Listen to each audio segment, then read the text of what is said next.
ఒక భక్తుడు ఉండేవాడు. అతనికి దేవుడంటే అమితమైన నమ్మకం. ఒకరోజు రాత్రి అతనొక కల కన్నాడు.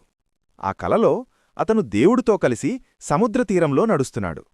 ఆకాశంలో అతని జీవితంలోని గత దృశ్యాలన్నీ ఒక్కొక్కటిగా కనిపిస్తున్నాయి. ప్రతీ దృశ్యంలోనూ ఇసుకలో 2 జతల అడుగుజాడలు కనిపిస్తున్నాయి. ఒకటి తనది, మరొకటి దేవుడిది.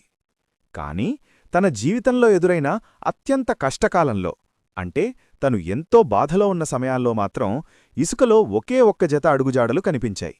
ఇది గమనించిన ఆ భక్తుడు చాలా బాధపడ్డాడు.